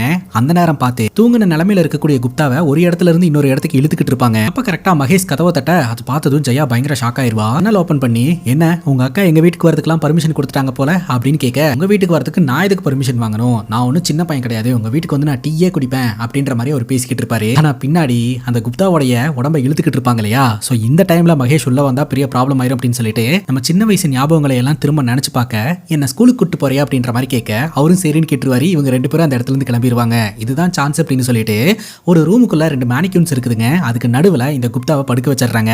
அந்த ரூமுக்குள்ளேயே பாத்தீங்கன்னா மந்திரிக்கப்பட்ட தேங்காய ஒரு சோபீஸ்குள்ள போட்டாங்களே, அந்த சோபீஸும் அந்த ரூமுக்குள்ளேயே தான் கைஸ் இருக்கும். இப்ப மகேஷும் ஜெயாவும் ஒரு இடத்துல உட்காந்து பேசிக்கிட்டு இருப்பாங்க. அப்ப ஜெயா மகேஷ் கிட்ட உங்க வீட்டுல என்ன ப்ராப்ளம் அப்படின்னு கேட்க, அப்பதான் மகேஷ் சொல்லுவாரு, அக்காக்கும் மாமாக்கும் ஏதோ ஒரு சண்டை போல, மாமா கோச்சிட்டு போயிட்டாரு, இது முறை கிடையாது, காணாம போனவர் கண்டிப்பா திரும்ப வந்துருவாரு, எல்லாம் சால்வ் ஆயிரும் அப்படின்ற மாதிரி ஒரு சொல்லிக்கிட்டு இருப்பாருங்க. இதெல்லாம் கேட்கும்போது ஜெயாக்கு ஒரு மாதிரி பக்கு பக்குன்னு தான் இருந்துகிட்டு இருக்குது. இந்த ஒரு சூழல்ல நம்ம ஜெயாவை பத்தி நம்ம கிட்ட எக்ஸ்பிளைன் பண்ண ஆரம்பிக்கிறாங்க. இந்த காலனியில் இருக்கக்கூடிய ரேகாவுடைய கேரக்டரும் சரியில்லை, ரேகாவுடைய ரெண்டாவது பொண்ணான சுஷ்மாவுடைய கேரக்டரும் சரியில்லைன்னு பார்த்தோம் இல்லையா. ஜெயா தான் நல்ல பொண்ணு அப்படின்னு பார்த்தா அங்கதான் கைஸ் ஒரு ட்விஸ்ட். ஜெயாவுடைய கணவர் இருக்கிறார் இல்லையா, முறையா இந்த காலனிக்கு பொண்ணு பாக்குறதுக்காக வந்தது ஜெயாவை கிடையாது, வேற ஒரு பொண்ணு. அங்க பொண்ணு பாக்குற சடங்கு நடந்துகிட்டு இருக்கும்போது அந்த பொண்ணுடைய ஃப்ரெண்டா தான் ஜெயா அங்க போயிருந்திருப்பா. போன இடத்துல கண்ணால சைகை காமிச்சு ஜெயா தன்னோட கணவனை கவர்ந்தெழுத்து கடைசியில அவங்க ரெண்டு பேரும் கல்யாணம் பண்ணிக்கிட்டாங்க. சோ அந்த பொண்ணை ஏமாத்திட்டாங்க. சோ 3 பேருமே பாத்தீங்கன்னா ஒரே மாதிரி தான், ஜெயாவும் நல்லவ கிடையாது அப்படின்ற மாதிரி தான் பேசிக்கிட்டு இருக்காங்க. இப்ப இவங்க 2 பேரும் பேசி முடிச்சுட்டு திரும்ப வீட்டுக்கு வரும்போது வீட்டு வாசல்ல நம்ம ஜெயாவுடைய கணவர் நின்னுக்கிட்டு இருக்காருங்க. ரொம்ப கோவமா நின்னுக்கிட்டு இருக்காரு. எங்க போயிருந்த அப்படின்ற மாதிரி கேட்க, நான் மருந்து வாங்க தான் போயிருந்தேன், வர வழியில என்னோட ஃப்ரெண்ட் மகேஷை பார்த்தேன், மகேஷ் என்னோட ஃப்ரெண்ட் தான் இப்போ போலீஸ் ஆஃபீஸரா இருந்துட்டு இருக்கான் அப்படின்னு சொல்ல ஜெயாவுடைய கணவர் முறைக்கிறாருங்க. வீட்டுக்குள்ள வா அப்படின்ற மாதிரி சொல்லிட்டு ஒரு பாட்டுக்குள்ள போயிடுறாரு. நீ உன்னோட அம்மாக்கு உடம்பு சரியில்லை அப்படின்னு சொல்லிட்டு தான் நீங்க வந்த, ஆனா உன்னோட அம்மாக்கு ஒன்றும் உடம்பு சரியில்லாத மாதிரிலாம் தெரியல, நீ ஏதோ ஒரு காரணத்துக்காக தான் வந்திருக்கிற, நீ என்ன என்கிட்ட மறைக்கிற அப்படின்ற மாதிரி கணவர் ஜெயா கிட்ட கேள்வி கேட்க ஆரம்பிக்கிறாருங்க. ஜெயா அப்படி இப்படின்னு ஏதாவது ஒன்று சொல்லி சமாளிக்கலாம்னு நினைக்கும் போது பட்டுன்னு ஜெயாவுடைய அம்மா உண்மையை சொல்லிரு, மாப்பிள்ள தானே, மாப்பிள்ளைக்கு உண்மையெல்லாம் தெரியணும் இல்லையா அப்படின்ற மாதிரி சொல்லிட்டு அவங்களே அழுவ ஆரம்பிச்சிடுறாங்க. இத்தனை வருஷமா நான் தனியா இருக்கிறேன், என்னை பாக்குறதுக்கு கூட யாருமே இல்ல, அதனாலதான் என்னை இவங்க வந்து பாத்துட்டு போட்டுன்னு நினைச்சேன் அப்படின்ற மாதிரி சொல்ல உடனே இவர் எழுந்திரிச்சு போயிட்டு, இப்ப எதுக்கு நீங்க அழுதுகிட்டு இருக்கீங்க அப்படிங்கும் போது எனக்கு உங்க மேலையும் தான் கோவம், நீங்களும் வந்து என்னை பார்க்கவே இல்லை அப்படின்ற மாதிரி சொல்ல, நீங்க இப்படி அழுவுறது எனக்கு கஷ்டமா இருக்குது, இனிமேல் கவலைப்படாதீங்க நான் பாக்குறேன் அப்படின்ற மாதிரி மாப்பிள்ள சொல்றாருங்க. அடுத்த முறை வரும்போது உங்களுக்கு சிக்கன்ல பல வெரைட்டிஸ் நான் பண்ணி கொடுக்குறேன் அப்படிங்கும் போது அதை நான் அடுத்த முறை இப்பவே பண்ணி கொடுங்க அப்படின்னு சொல்லிட்டு இந்த ஜெயாவோட கணவர் வீட்லயே படுத்துறாருங்க. அப்படி இப்படின்னு ஏதாவது ஒன்று சொல்லி ஜெயாவோட கணவரை இங்கிருந்து அனுப்பிடலான்னு பார்த்தா ஆனா ஜெயாவோட கணவர் இந்த வீட்லயே உட்காந்துறாருங்க. இங்க இருக்கிறதோட மட்டும் இல்லாம அதை செஞ்சு கொடு இதை செஞ்சு கொடுன்னு சொல்லிட்டு அதுக்கப்புறம் சீட்டு விளையாடுறதுக்கு வான்னு சொல்லிட்டு இவங்களை ரொம்பவே தொந்தரவு பண்ணிக்கிட்டு இருக்கான். ரூமுக்குள்ள வேற அந்த குப்தா தூங்குன நிலைமையில இருந்துகிட்டு இருக்கிறாரு. இதெல்லாம் எப்படி சமாளிக்கிறதுன்னு தெரியாம அவங்களோட சேர்ந்து இவங்க கேம்ஸ் ஆடிக்கிட்டு இருப்பாங்க. அடுத்த நாள் காலையில மாப்பிள்ள கிட்ட சிக்கன் வாங்கிட்டு வாங்க அப்படின்னு அனுப்பிச்சுட்டு அந்த குப்தாவை தூங்க வச்சிருக்காங்களே அந்த ரூம் ஓபன் பண்றதுக்கு முயற்சி பண்ணா அந்த லாக்கு ஜாம் ஆயிடுச்சுங்க. அதையும் மிதியும் பண்ணி எப்படியாவது ஓபன் பண்ணிடலாம் நினைக்கும் போதே கரெக்டா மாப்பிள்ள வீட்டுக்கு வந்துட்டாரு. அதுக்குள்ள சிக்கன் வாங்கிட்டு வந்துட்டீங்களா அப்படின்னு கேட்க, இல்ல ஒரு இன்ஃபர்மேஷனோட வந்திருக்கேன் அப்படின்றாருங்க. என்ன இன்ஃபர்மேஷன் அப்படின்னு கேட்டா, பக்கத்து வீட்டுல இருக்கக்கூடிய குப்தாவை யாரோ ஒருத்தங்க கிட்னாப் பண்ணிட்டாங்களாம், அது மட்டும் இல்லாம பணம் கேட்டு மிரட்டி இருக்கிறாங்களாம் அப்படின்னு சொல்ல இவங்களுக்கு ரொம்பவே அதிர்ச்சியா இருக்குது. குப்தாவே இங்க இருக்கும்போது யாரு பணம் கேட்டு மிரட்டி இருப்பா அப்படின்ட்டு அங்க கட் பண்ணா குப்தாவோட வீட்டை கட்டுறாங்க. ஆக்சுவலா அந்த ரேன்சம் கால் யாருக்கு வந்திருக்கு அப்படின்னா குப்தாவுடைய பொண்ணுக்கு தான். மகேஷ் கிட்ட எல்லாத்தையுமே எக்ஸ்பிளைன் பண்ணி அழுதுகிட்டு இருக்கா. இந்த மாதிரி உன்னோட அப்பாவை பார்க்கணும் அப்படின்னு நினைச்சீங்கன்னா ஒரு அமௌண்ட்டை, அதாவது ஒரு 5 லட்சம் ரூபாய் பணத்தை நான் சொல்ற இடத்துல கொண்டாந்து வைக்கணும், அப்படி நீ கொண்டாந்து பணத்தை வைக்கல அப்படின்னா அதுக்கப்புறம் உன்னோட அப்பா உயிரோடையே பார்க்க முடியாதுன்னு மிரட்டினதா சொல்றாங்க. எல்லாத்துக்கும் காரணம் இந்த பக்கத்து வீட்டுல இருக்கக்கூடிய ரேகா தான் அப்படின்ற மாதிரியே திரும்ப திரும்ப குப்தா ஆண்டி சொல்லிக்கிட்டு இருக்காங்க. இப்ப மகேஷ் என்ன நினைக்கிறாரு அப்படின்னா, உங்க 2 பேருக்குள்ள ஏதோ ஒரு சண்டை நடந்திருக்குது, அந்த சண்டையெல்லாம் அவர் போயிருக்கிறாரு, திரும்ப வந்துருவாரு தான் நினைச்சேன் அப்படின்னு. உண்மையிலேயே ரேகா ஆண்டி நல்லவங்களா கெட்டவங்களா, இந்த மாதிரி ஏதாவது பண்ணிருப்பாங்களா அப்படின்ற மாதிரி இந்த மகேஷ் யோசனை பண்ண ஆரம்பிக்கிறாருங்க. அப்பதான் ஒரு கதையை நம்ம கிட்ட காட்ட ஆரம்பிக்கிறாங்க. இந்த ரேகா பாத்தீங்கன்னா வாழ்வாதாரத்துக்காக பல பிசினஸ் பண்ணி இருந்திருக்காங்க. அதுல ஒண்ணுதான் பாத்தீங்கன்னா நைட்டிங்ல எல்லாம் எடுத்துட்டு வந்து சேல் பண்றது. அதற்காக தான் பாத்தீங்கன்னா வீட்டுக்குள்ள மேனிக்யூன்ஸ் எல்லாம் வச்சுட்டு இருந்திருக்காங்க. அது சரிப்பட்டு வரல அப்படின்னு சொல்லிட்டு வீட்டுல இருந்தே இன்டர்நெட் கஃபே ஒன்னு ரன் பண்ணிக்கிட்டு இருந்திருக்காங்க. நிறைய இளைஞர்கள் பாத்தீங்கன்னா இவங்களோட இன்டர்நெட் கஃபேவை ப்ரௌஸ் பண்றதுக்காக வந்திருக்காங்க. வந்தவனுங்க எல்லாம் தவறான விஷயத்துக்காக தான் அந்த இன்டர்நெட் கஃபேவை பயன்படுத்துறாங்க அப்படின்னு சொல்லிட்டு ஊர்க்காரங்க எல்லாம் வந்து பயங்கரமா பிரச்சனை பண்ணி அந்த கஃபேவை மூடிட்டாங்க. சோ ரேகா எடுக்கிற ஒரு ஸ்டெப்ஸும் பாத்தீங்கன்னா இந்த ஏரியால இருக்கக்கூடிய இளைஞர்களை பாதிக்கிற மாதிரி தான் இருக்குது அப்படின்ற மாதிரி தான் பேசிக்கிட்டு இருக்காங்க. அங்க கட் பண்ணா ரேகாவோட வீட்டுக்குள்ள ரேகாவும் 2 பொண்ணுங்களும் பயங்கரமா சண்டை போட ஆரம்பிக்கிறாங்க. சோ வெளியில தான் இவ்வளவு நாள் அவங்க அம்மா பத்தி பயங்கரமா பேசிக்கிட்டு இருந்தாங்க. இப்போ இந்த பொண்ணுங்க 2 பேரும் அவங்க அம்மா பத்தி பேச ஆரம்பிக்கிறாங்க. உள்ளுக்குள்ள சண்டை வருது. ஒரு கட்டத்துக்கு மேல எங்க அம்மாவும் கோவப்பட்டு நான் சொல்றதை மட்டும் செய்யுங்க அப்படின்ற மாதிரி மிரட்ட ஆரம்பிச்சிடுறாங்க. இப்ப போலீஸ் ஆபீசர் மகேஷ் இருக்கிறார் இல்லையா, சிசிடிவி கேமரா எல்லாம் செக் பண்ணி பாத்துக்கிட்டு இருக்காருங்க. எந்த டைம்ல அவர் வெளியில போயிருக்காரு, எங்கெல்லாம் போயிருக்காரு அப்படின்ட்டு. சிசிடிவி ஃபுட்டேஜ்ல பெருசா எந்த ஒரு டேட்டாவும் கிடைக்கலங்க. அந்த நேரம் பார்த்து ஸ்டேஷனுக்கு மகேஷை பாக்குறதுக்காக நம்ம ஜெயா வருவாங்க. தனிப்பட்ட முறையில சந்திச்சுப்பாங்க. சோ அங்க என்ன நடக்குது அப்படின்ற தகவலை எல்லாம் அவங்க தெரிஞ்சுப்பாங்க. என்ன காலனியில இருக்கக்கூடிய எல்லா வீட்லயுமே ஏறி இறங்கினா அவங்க எங்க இருக்காங்கன்றது தெரிஞ்சிரும் இல்லையா அப்படின்ற மாதிரி சொல்ல மகேஷ் சொல்றாரு, அப்படியெல்லாம் யார் வீட்லயும் ஏறி இறங்கிட முடியாது, வாரண்ட் இல்லாமலாம் யார் வீட்டுக்குள்ளேயும் நுழையக்கூடாது அப்படின்ற மாதிரி சொல்ல இப்படி ஒன்னு இருக்கு அப்படின்றத ஜெயா தெரிஞ்சுக்கிறாங்க. இன்னொரு பக்கம் நம்ம ரேகாக்கும் ரேகாவுடைய பொண்ணுங்களுக்கும் எதுக்கு சண்டை வந்தது அப்படின்னா, இந்த 3 பேர்த்துல யாரோ ஒருத்தங்க தான் ரேன்சம் கால் பண்ணி பணத்தை எதிர்பார்த்து மிரட்டி இருப்பாங்க அப்படின்னு ஒருத்தர் சந்தேகப்பட்டுக்கிட்டாங்க. அதனாலதான் சண்டை போட்டாங்க. இப்போ இவங்க 3 பேருமே கால் பண்ணி மிரட்டல அப்படின்றது தெரிய வருதுங்க. அந்த நேரம் பார்த்து வீட்டுக்கு ஒரு நபர் வந்திருக்காரு. இந்த நபர் தான் பாத்தீங்கன்னா சுஷ்மாவோட அப்பா அப்படின்னு சொல்லி ரேகா இன்ட்ரோ பண்ணி வைக்கிறாங்க. அப்பதாங்க விஷயம் தெரிய வருது. ரேகாவுடைய கணவர் இறந்து போனதுக்கு அப்புறம் இந்த நபர் கூட தான் பழகிட்டு இருந்திருக்காங்க. அதோட விளைவா பாத்தீங்கன்னா ரேகா பிரெக்னென்ட் ஆகி சுஷ்மா பிறந்திருக்கிறா. அதுக்கப்புறம் அந்த நபர் ஆல் அட்ரஸே இல்லாம போயிட்டாருங்க. அப்ப இவர் ஏமாத்திட்டு போயிட்டாரா அப்படின்னு பார்த்தா அப்பதாங்க விஷயம் தெரிய வருது. இவர் வந்து ஆர்மியில ஸ்பெஷல் ஆபீசரா இருந்துட்டு இருந்திருக்காரு. சோ அதனாலதான் பாத்தீங்கன்னா ரேகா கூட தொடர்ந்து ஒன்னா வாழ முடியாம போயிடுச்சு. இப்ப மீண்டும் ரேகா கூட சேர்றதுக்காக தான் வந்திருக்காரு. அப்பதாங்க விஷயம் தெரிய வருது. பார்ல இருந்து ஒரு 5.5 லட்சம் ரூபாய் பணத்தை இந்த ரேகா எடுத்துட்டு வந்தாங்க இல்லையா, கேட்டா பர்சனல் அப்படின்னு சொன்னாங்க இல்லையா, அந்த பர்சனலே பாத்தீங்கன்னா இவருக்காக தான் அந்த பணத்தை எடுத்திருந்திருக்காங்க. அப்ப அன்னைக்கு அந்த சம்பவம் நடக்கும்போது இவரும் வீட்டுல இருந்தாரா அப்படின்னு கேட்கும்போது ரேகா மழுப்பி பேசுறாங்க. உடனே ஜெயா பயங்கரமா திட்டிடுறாங்க. உண்மையை சொல்லுங்க, மறைக்காம என்ன நடந்ததுன்றது எல்லாத்தையுமே சொல்லுங்க அப்படின்ற மாதிரி கேட்க, இன்னொரு பக்கம் அந்த ரேன்சம் கால் பண்ண நபர் பாத்தீங்கன்னா ஒரு இடத்துல பணத்தை கொண்டாந்து வச்சுட்டு போயிருங்க அப்படின்ற மாதிரி சொல்லி இருந்திருக்காரு. அந்த இடத்துல பணத்தை வைக்கிறதுக்காக குப்தாவோட குடும்பத்தினர்கள் போறாங்க. எல்லாருமே அங்கங்க ஒளிஞ்சிருந்து யார் வந்து அந்த பணத்தை எடுக்கிறாங்கன்னு பாக்குறதுக்காக வெயிட் பண்ணிட்டு இருக்காங்க. ரேகா சொல்லிடுறாங்க, ஆக்சுவலா அந்த பணம் எடுத்த விஷயம் வந்து குப்தாக்கு தெரிஞ்சு போச்சு. குப்தா பாத்தீங்கன்னா அந்த பார்ல இன்ஃபார்ம் பண்ணி பிரச்சனை பண்ண போறதா சொல்லிட்டு இருந்திருக்காரு. அதனால குப்தாவை வீட்டுக்கு வர வச்சு இவரும் ரேகாவும் குப்தா கிட்ட எக்ஸ்பிளைன் பண்ணிடலான்ற பிளான்ல இருந்திருக்காங்க. சோ அந்த டைம்ல தான் பாத்தீங்கன்னா எல்லாமே சொதப்பி இப்படி ப்ராப்ளம் ஆயிடுச்சு அப்படின்ற மாதிரி ரேகா சொல்றாங்க. இப்ப ஜெயா என்ன சொல்றானா, எங்களை தவிர உங்களுக்கு மட்டும் தான் குப்தா அங்கிள் எங்க வீட்டுல இருக்கிறாருன்னு தெரியும். அப்ப நீங்க தான் குப்தாவோட ஃபேமிலிக்கு ஃபோன் பண்ணி இந்த மாதிரி பணம் வேணும்னு மிரட்டினதா அப்படின்னு கேட்க, சத்தியமா கிடையாது அப்படின்ற மாதிரி அவர் சொல்றாருங்க. ஆனா ஜெயா பாத்தீங்கன்னா துருவி கொஸ்டின் கேட்டதுனால அந்த நபர் யாரு அப்படின்ற உண்மை வெளுத்துருதுங்க. அவர் ஆர்மியில இருக்க கிடையாது, அவர் நல்லவரும் கிடையாதுங்க. அவர் நல்லவர் அப்படின்னு சொல்லிட்டு ரேகா நம்பி அவர் கூட இருந்திருக்காங்க. உண்மை என்னன்னா அவர் ஒரு குற்றவாளி, அடிக்கடி போலீஸ்காரங்க பிடிச்சி ஜெயில போட்டுருவாங்க. இப்ப கூட ஜெயில இருந்து தப்பிச்சுதான் வந்திருக்காரு. ரேகா கிட்ட பணம் வாங்கிட்டு இங்க இருந்து எஸ் ஆயிரலாம் அப்படின்ற ஒரு எண்ணத்துல தான் வந்திருக்காரு. போலீஸ் வெளியில அவர் தேடிக்கிட்டு இருக்குதுங்க. இந்த உண்மையை தெரிஞ்சு எல்லாருமே ஷாக் ஆகுறாங்க. இப்ப என்ன நீங்க வெளியில விடல அப்படின்னா சுஷ்மாவை கொன்றுவேன் அப்படின்ற மாதிரி அவர் மிரட்டுறாரு. வேற வழியே இல்லாம அவரை ஓபன் பண்ணி விட்டுறாங்க. அவரும் அந்த இடத்துல இருந்து போயிடுறாரு. இன்னொரு பக்கம் ஒரு இடத்துல கொண்டு போய் பணம் வச்சுட்டு வந்தாங்க இல்லையா, அந்த பணத்தை எடுக்கிறதுக்கு யாராவது வராங்களா அப்படின்னு சொல்லி ஒளிஞ்சிருந்து மகேஷ் பாத்துக்கிட்டே இருப்பாரு. திடீர்னு தூங்கிடுவாருங்க. அதுக்கப்புறம் ஞாபகம் வந்து போய் பார்க்கும்போது அந்த இடத்துல பணம் இருக்காது. போன் பண்ணி மிரட்டினவன் அந்த பணத்தை எடுத்துட்டு போயிட்டான். பட் போன் பண்ணி மிரட்டினவன் யாருன்னே தெரியலங்க. இப்ப ரேகாவுடைய பொண்ணுங்க 2 பேரும் பயங்கர டென்ஷனோட வீட்டுக்கு வராங்க. இது குப்தாவை அடைச்சு வச்சிருக்காங்க இல்லையா, அந்த ரூம்குள்ள போயிட்டு குப்தாவை அவுத்து விட்டுறலாம் அப்படின்னு சொல்லிட்டு வேகமா அவுத்துக்கிட்டு இருக்காங்க. அப்ப ரேகா வந்து பேசும்போது சுஷ்மாக்கு கோவம் வந்துருது. நீ எல்லாம் ஒரு பொம்பளையா, இப்படி யாரு கூட வேணாலும் இருப்பியா அப்படின்னு சொல்லிட்டு பயங்கரமா கத்த ஆரம்பிச்சிடுறாங்க. அதுக்கு ரேகா சொல்றாங்க, நான் அவனை நல்லவன் அப்படின்னு தான் நான் நம்பினேன், அவன் தப்பானவன் அப்படின்னு எனக்கு எப்படி தெரியும் அப்படின்ற மாதிரி அவங்க ஃபீல் பண்றாங்க. இவங்களுக்குள்ள சண்டை நடந்துகிட்டு இருக்கும்போதே குப்தா குத்துக்கல்லு மாதிரி எழுந்திருச்சு நிக்கிறாருங்க. குப்தா மட்டும் இப்படியே வெளியில போனா பெரிய பிரச்சனைல மாட்டிப்போம் அப்படின்னு சொல்லிட்டு அங்க இருக்கக்கூடிய சோபீஸ் இருக்கு இல்லையா, அதுல இருக்கக்கூடிய தேங்காய் எடுத்து ஒரு வீசிடுவாங்க ஜெயா. அந்த தேங்காய் பாத்தீங்கன்னா குப்தாவோட மண்டையில அடிச்சு அப்படியே மயக்கம் போட்டு விழுந்துடுறாருங்க. இந்த சத்தத்தை கேட்டு வீட்டுக்குள்ள தூங்கிட்டு இருக்கக்கூடிய ஜெயாவோட கணவர் எழுந்திருச்சு, என்ன உள்ள ஒரே சத்தம், என்ன சத்தம் அப்படின்னு கேட்க, அதெல்லாம் ஒண்ணு இல்ல அப்படி இப்படின்னு சமாளிச்சிடுறாங்க. ஒரு தப்பு மறைக்கிறதுக்கு இன்னொரு தப்பு அப்படின்னு சொல்லிட்டு பிரச்சனையை பெருசு பண்ணிட்டே போயிட்டு இருக்கிற மாதிரி இருக்குது. இந்த சிச்சுவேஷன்ல கணவர் பாத்தீங்கன்னா, நான் வந்ததுல இருந்தே சந்தேகப்பட்டுட்டே தான் இருக்கிறேன், இங்க சம்திங் ராங்னு தோணுது, நீ ஏதோ ஒரு விஷயத்தை மறைக்கிற அப்படின்னு சொல்லிட்டு கேள்வி கேட்க ஆரம்பிக்கிறாரு. இதுல ட்ரிகரான ஜெயா பாத்தீங்கன்னா கண்டபடி தன்னுடைய கணவரை கத்த ஆரம்பிச்சிடுறாங்க.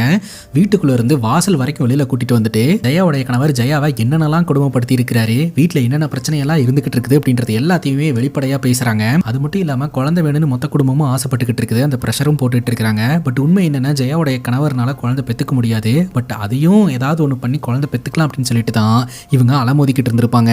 அது மட்டும் இல்லாம எல்லாருமே நம்ம ஜெயா கெட்ட பொண்ணு, இந்த மாதிரி அவளோட ஃப்ரெண்டை பொண்ணு பார்க்க வந்த ஒருத்தரை இவ எப்படியோ செடியூஸ் பண்ணி கல்யாணம் பண்ணிக்கிட்டா அப்படின்ற மாதிரிலாம் பேசினாங்க இல்லையா. உண்மை என்ன அப்படின்னு பாத்தீங்கன்னா, பொண்ணு பார்க்க வந்த டைம்ல நம்ம ஜெயா கிச்சன்ல தான் வேலை பார்த்துக்கிட்டு இருந்திருப்பா. சோ அந்த இடத்துக்கு வந்த இவன் பாத்தீங்கன்னா ஜெயா கிட்ட அத்துமீறல ஈடுபட்டு இருந்திருப்பான். இந்த மாதிரிலாம் பண்ணக்கூடாது அப்படின்னு பேசிட்டு இருக்கும் போதுதான் கரெக்டா எல்லாருமே வந்து பார்த்து இருந்திருப்பாங்க. எல்லாரும் பேசி கல்யாணம் பண்ணி வச்சுட்டாங்க. பட் இந்த காலனிக்காரங்களும் ஊருக்காரங்களும் ஜெயா தான் இந்த மாதிரி அவரை செடியூஸ் பண்ணி கல்யாணம் பண்ணிக்கிட்டான்ற மாதிரி பேசிக்கிட்டு இருப்பாங்க. அந்த வீட்டுக்கு வந்து எல்லாருக்கும் சமைச்சு போட்டே இவங்க வாழ்க்கை அழிஞ்சிருச்சு. இது நாள் வரைக்கும் நான் எல்லாத்தையுமே பொறுத்துட்டு வாழ்ந்துட்டு இருந்தேன், இதுக்கு மேல என்னால எல்லாம் பொறுத்துக்க முடியாது, கிளம்படா போத அப்படின்ற மாதிரி கணவரை அடிச்சு விரட்டி விட்டுருவாங்க. வீட்டுக்குள்ள வந்து கொலை பசியோட ஜெயா சாப்பிட்டுட்டு இருக்கும் போது ஜெயாவோட தங்கச்சி சுஷ்மா பாத்தீங்கன்னா ஒரு விஷயத்த சொல்லுவா, என்ன மன்னிச்சிருக்கா, எனக்கும் மாமாக்கும் இடையில எதுவுமே கிடையாது, நாங்க 2 பேரும் சேர்ந்து எடுத்த ஒரு வீடியோ வந்து வைரல் ஆயிடுச்சு. சோ அந்த வைரலுக்கு ஆசைப்பட்டு தான் நான் அவர் என்ன பண்ணாலும் பொறுத்துக்கிட்டு அமைதியா இருந்தேன், மத்தபடி எங்க 2 பேருக்குள்ள ஒண்ணு இல்ல அப்படின்னு மாதிரி சொல்ல ஜெயா சொல்றாங்க, யாரோ ஒருத்தங்க நம்ம பேரை பயன்படுத்தி பணம் வாங்கி இருக்காங்க, அந்த பணம் வாங்கினது யாருன்னு நமக்கு தெரியல, சப்போஸ் இவரை வெளியில விட்டாலும் நம்ம தான் மாட்டுவோம், அதுக்கு ஏதாவது ஒரு முடிவெடுக்கணும் அப்படின்ற மாதிரி பேச ஆரம்பிச்சிருவாங்க. இந்த 3 பெண்களோட வாழ்க்கையில நடந்த கஷ்டமான விஷயங்களை எல்லாம் நினைச்சு ஃபீல் பண்ணிக்கிட்டு இருக்கும்போது அப்பதான் அன்எக்ஸ்பெக்டடான ஒரு விஷயம் நடக்குதுங்க. தூக்கத்துல இருந்த குப்தா கண்ணு முழிச்சு அந்த கதவை உடைச்சிட்டு எப்படியோ வீட்டை விட்டு தப்பிச்சு வெளியில ஓடிடுறாருங்க. அவ்வளவுதான் மாட்டணும் அப்படின்ற பயத்தோடையும் பதற்றத்தோடையும் உட்காந்துக்கிட்டு இருப்பாங்க. அங்கதான் ஒரு ட்விஸ்ட், இங்கிருந்து தப்பிச்சு வீட்டுக்கு போயிட்டாரு. ஆனா அவருக்கு எதுவுமே ஞாபகம் இல்லைங்க பெருசா. தப்பிச்சு வந்தார் இல்லையா, இவரை யாரு கிட்னாப் பண்ணிருப்பாங்க அப்படின்னு சொல்லிட்டு ஏதாவது க்ளூ கிடைக்குமான்னு பார்த்தா இவரை கட்டி போட்டு வச்சிருந்த கிளாத் இவர்கிட்ட தான் இருக்கும். அது என்ன கிளாத்னு பார்த்தா அது ஒரு பிளவுஸுங்க. அது ரேகாவுடைய பிளவுஸா இருக்குதுங்க. இந்த நேரம் பார்த்து அந்த வீட்டுக்குள்ள இருக்கக்கூடிய ரேகாக்கு குப்தாவோட மொபைல்ல இருந்து கால் வருது. என்னடான்னு பார்த்தா இந்த குப்தா தான் கைஸ் பேசிக்கிட்டு இருக்கான். இந்த குப்தாக்கு எல்லாமே ஞாபகம் இருக்கு.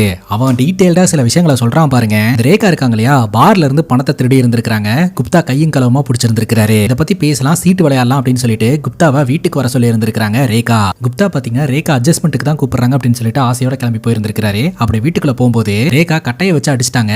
இவரும் மயக்கம் போட்டு விழுந்துட்டாருங்க. அதே சமயம் இந்த சுஷ்மாவோட அப்பாக்காக தானே அந்த பணத்தை எடுத்திருந்திருப்பாங்க. அவன் பணத்தை வாங்கிட்டு கம்பி நீட்டிட்டான். அடுத்து என்ன பண்றதுனே தெரியாம நீ உங்க பொண்ணுங்களுக்கு போன் பண்ணி உதவி கேட்ட. அவங்க இந்த சம்பவத்தை எல்லாம் பண்ணி இருந்திருக்காங்க. நான் எப்படியோ இந்த இடத்துக்கு தப்பிச்சு வந்துட்டேன். ஆனா இப்போ வரைக்கும் நீ தான் இதெல்லாம் பண்ண அப்படின்றத நான் வெளியில சொல்லவே இல்லை அப்படின்ற மாதிரி சொல்றாருங்க. அது மட்டும் இல்லாம எவிடன்ஸா உன்னுடைய பிளவுஸ் அவங்களுக்கு கிடைச்சிருக்குது. அதை வச்சு இன்வெஸ்டிகேஷன் பண்ண போறாங்க. என்னாலதான் இப்போ வரைக்கும் ப்ராப்ளம் உனக்கு வராம இருக்குது. நான் மட்டும் வாயை திறந்து உண்மையை சொல்லிட்டேன்னா நீ லாக் ஆயிருவ. நீங்க இந்த வீட்டுல இருக்க கூடாது, இந்த வீட்டை விட்டு போயிடணும் அப்படின்ற மாதிரி சொல்ல உடனே நம்ம ரேகா கெஞ்ச ஆரம்பிக்கிறாங்க. இந்த வீட்டை விட்டு போனா நான் எங்க போவேன், எனக்கு இந்த வீடு மட்டும் தானே இருக்கு அப்படின்னு சொல்லிட்டு அப்பதான் பாஸ்ட்ல நடந்த ஒரு விஷயத்த காட்டுறாங்க. சோ இந்த கிராமத்தினர்கள் இந்த காலனி ஆட்கள்லாம் வந்து சில விஷயங்களை சொல்லிட்டு இருக்காங்க இல்லையா. ரேகா வந்து ஒரு சைபர் கஃபே நடத்தினா இளைஞர்கள்லாம் கெட்டு போனாங்க அப்படின்ட்டு. உண்மை என்ன அப்படின்னு பாத்தீங்கன்னா இது எல்லாமே ஒரு பிம்பங்க. சோ இந்த மாதிரி ரூமர்ஸை கிளப்பி விட்டது எல்லாமே இந்த குப்தா தான். தொடர்ந்து ரேகாவை பத்தி அவதூறு பரப்பி ரேகாவை ஒரு மாதிரி கார்னர் பண்ணிக்கிட்டே இருந்திருக்காங்க. ஆரம்பத்துல இருந்தே ரேகாவை அடையணும் அப்படின்றதுக்காக தான் கைஸ் இதெல்லாமே பண்ணிக்கிட்டு இருந்திருக்கான். இப்ப கூட பாத்தீங்கன்னா நான் சொல்ற மாதிரி செய்யல அப்படின்னா நான் பிரச்சனையை பெருசு பண்ணுவேன் அப்படின்ற மாதிரி சொல்றான். பொண்ணுங்க 2 பேரும் என்ன சொல்றாங்கன்னா நம்ம எதுக்கு இவனுக்கு பயப்படணும், நீங்க கிளம்பி வாங்க, வாடகை வீட்லயாவது இருந்துக்கலாம் அப்படின்னு சொல்ல ரேகா ஒத்துக்க மாட்டேன்றாங்க. கடைசியில இந்த பிரச்சனையை சமாளிக்கிறதுக்காக அவன் சொன்ன மாதிரியே இவங்க ட்ரெஸ் பண்ணிட்டு ரெடியா இருக்கிறாங்க. வீட்டுக்கு குப்தா வரான். அவன் உள்ள என்ட்ரு ஆகும் போதே ஒரு விஷயத்த சொல்லிடுறான். எனக்கு ஏதாவது நடந்ததுன்னா அதுக்கு காரணம் இவங்க 3 பேர் தான் அப்படின்னு சொல்லிட்டு நான் லெட்டர் எழுதி தலகாணி கடையில் வச்சுட்டு வந்திருக்கிறேன். ஸோ எனக்கு ஏதாவது ஆச்சுன்னா என்னை பற்றி தேடும் போது இந்த லெட்டர் கைக்கு கிடைக்கும். நான் நல்லபடியாக வீட்டுக்கு போயிட்டேன்னா எந்த ப்ராப்ளமும் வராது அப்படின்ற மாதிரி போய் பெட்ல உட்காந்துட்டு நான் தயாராக இருக்கிறேன் வாங்க அப்படின்ற மாதிரி கூப்பிட்டுக்கிட்டு இருக்கிறான். இப்போ ரேகா கிட்ட போகும்போது ரேகாவை குப்தா மிரட்டுறான். என்ன சாதாரண மூட்டை பூச்சின்னு நினைச்சிங்களா, ஈஸியாக நசுக்கி போட்டுடலாம் அப்படின்னு சொல்லிட்டு எனக்கு இப்போ டான்ஸ் பார்க்கணும், நீங்கள் 3 பேர் என் முன்னாடி டான்ஸ் ஆடி எனக்கு மசாஜ் பண்ணி விடுங்க அப்படின்னு சொல்ல இந்த 3 பெண்களும் அதை செய்கிறாங்க. ஸோ இந்த ஒரு சுச்சுவேஷன்லேயே பார்த்தீங்கன்னா மகேஷுக்கும் குப்தாவோட மனைவிக்கும் ஒரு மெசேஜ் போதுங்க. அந்த மெசேஜை பார்த்து அவங்க பயங்கரமாக ஷாக்காக வராங்க. கொஞ்ச நேரத்திலேயே அந்த இடத்துக்கு குப்தாவோடைய மனைவி வராங்க. என்ன உடனடியாக வந்து காப்பாத்துங்கன்னு எதுக்கு மெசேஜ் போட்டீங்க அப்படின்னு சொல்லிட்டு இங்க வந்து பார்த்தா வேற மாதிரியான ஒரு கோலத்தில் உட்காந்துக்கிட்டு இருப்பாரு. இவர் ஸ்டார்டிங்ல இருந்து என்னென்னலாம் பண்ணாரு அப்படின்றது எல்லாத்தையுமே சுஷ்மா பாத்தீங்கன்னா ஹிடன் கேமரா மூலமா வீடியோ எடுத்து வச்சிருந்திருக்காங்க. இதை சுஷ்மாவுடைய சோஷியல் மீடியா பேஜ்ல லீக் பண்ண போறதா சொல்லிக்கிட்டு இருக்காங்க. இதுக்கப்புறம் குப்தா என்னதான் அவதூறு பரப்புனாலும் எவிடன்ஸோட வீடியோ இருக்கு இல்லையா, அவர் வாயாலே சொல்லி இருக்கிறார் இல்லையா, அவர் தான் மிரட்டி இவங்களை எல்லாம் ஒத்துக்க வச்சிருக்காரு அப்படின்ட்டு. இப்பவும் குப்தா மிரட்டிக்கிட்டு தான் கைஸ் இருப்பாரு. அப்போ நம்ம ரேகா இருக்காங்க இல்லையா, சரிப்பா நீ எந்த தப்புமே பண்ணல, நான் தான் உன்னை வீட்டுக்கு வர வச்சேன், நான் தான் உன்ட்ட அத்துமீறல ஈடுபட்டேன், நான் தான் உன்ட்ட எல்லாமே பண்ணினேன் ஓகேவா அப்படின்ற மாதிரி பேச ஆரம்பிக்கிறாங்க. இதெல்லாம் அங்க நின்றுட்டு கேட்டுட்டு இருக்கக்கூடிய குப்தாவோட மனைவிக்கு கண்டிப்பா இவங்க இந்த மாதிரிலாம் பண்ணியிருக்க மாட்டாங்க, இந்த மனுஷன் தான் இதெல்லாம் பண்ணியிருப்பான் அப்படின்ற மாதிரி தோண வச்சிருதுங்க. இந்த குப்தா சொல்றாங்க அது என்ன வீடியோ எடுத்து வைரல் பண்ற அப்படின்றது பண்ணுங்க, நீங்களும் அரைகுறையா ட்ரெஸ் பண்ணி டான்ஸ் ஆடிட்டு தானே இருந்தீங்க, உங்க மானம் தான் போகும் அப்படின்னு சொல்ல ஜெயா இது மானமா அப்படின்னு சொல்லிட்டு சிரிக்க ஆரம்பிக்க இந்த 3 பேருமே சிரிக்க ஆரம்பிக்கிறாங்க. இவங்க பிறந்ததுல இருந்தே இவங்க மானத்தை இந்த குப்தா தான் வாங்கிட்டாரு. இந்த ரேகா பத்தி சொன்ன கதை எல்லாமே கட்டுக்கதைங்க, எல்லாமே குப்தா கிளப்பி விட்ட ரூமர்ஸ் தான். ரேகா இப்படி ரேகா அப்படி ரேகா சர்வீஸ் பண்றதுக்கு பார்த்தா அப்படின்னு எல்லாமே பொய்யா சொல்லி அவதூறு பரப்பி வச்சிருந்திருக்காரு. இதுக்கு மேல இவங்க மானம் போறதுக்கு ஒண்ணுமே இல்லையே, ஆல்ரெடி இவங்க மானத்தை தான் வாங்கி வச்சிருக்காரு, புதுசா என்ன மானம் போனோம் அப்படின்னு சொல்லிட்டு இவங்க சிரிக்க ஆரம்பிச்சிடுறாங்க. அந்த இடத்த விட்டு குப்தா கிளம்பிடுறாருங்க. இப்ப எல்லாரோட கேள்வி என்னன்னா சம்பந்தமே இல்லாம குப்தாவை கடத்தினது நாங்க தான், குப்தா உயிரோட பார்க்கணும்னா பணம் கொடுக்கணும் அப்படின்னு சொல்லி மிரட்டி பணம் பறிச்சுட்டு போனாங்களே அது யாரு அப்படின்னு தெரியல. அப்பதான் டிவில பிரேக்கிங் நியூஸ் வருதுங்க, அதை பண்ணது வேற யாரும் கிடையாது, குப்தாவுடைய பொண்ணு தான். குப்தாவுடைய பொண்ணுக்கு கல்யாணத்துல விருப்பமே கிடையாதுங்க, இவங்க ஃபோர்ஸ் பண்ணி கல்யாணம் பண்ணி வைக்கிறதுக்கு பிளான் பண்ணிட்டு இருந்திருக்காங்க. அந்த டைம்ல தான் குப்தா காணாம போயிருந்திருக்காரு. தன்னுடைய அப்பா காணாம போறதை சாதகமா பயன்படுத்திக்கிட்டு இந்த பொண்ணு தான் வீட்டுல என்கிட்ட பணம் கேட்டு மிரட்டுறாங்கன்னு போய் சொல்லி பணத்தை கொண்டாந்து ஒரு இடத்துல வைக்க சொல்லி அந்த பணத்தை எடுத்துட்டு அந்த பொண்ணு அவளோட கெரியரை பாக்குறதுக்காக கிளம்பிட்டாங்க. இதை பார்த்து இவங்க 3 பேருமே பயங்கரமா விசில் அடிச்சு கொண்டாடிக்கிட்டு இருப்பாங்க. இத்தோட இந்த படம் முடியுதுங்க. இந்த படத்தை பத்தி நீங்க என்ன நினைக்கிறீங்க அப்படின்னு உங்களோட கருத்தை கமெண்ட் செக்ஷன்ல பதிவு பண்ணுங்க. இதே மாதிரி வேற எதனா படத்தை பத்தி பேசணும் அப்படின்னு நினைச்சாலும் படத்தோட பேரை கமெண்ட் செக்ஷன்ல சொல்லுங்க. இதே மாதிரி வேற ஒரு நல்ல வீடியோல வந்து சந்திக்கிறேன். Love you guys, take care and cheers.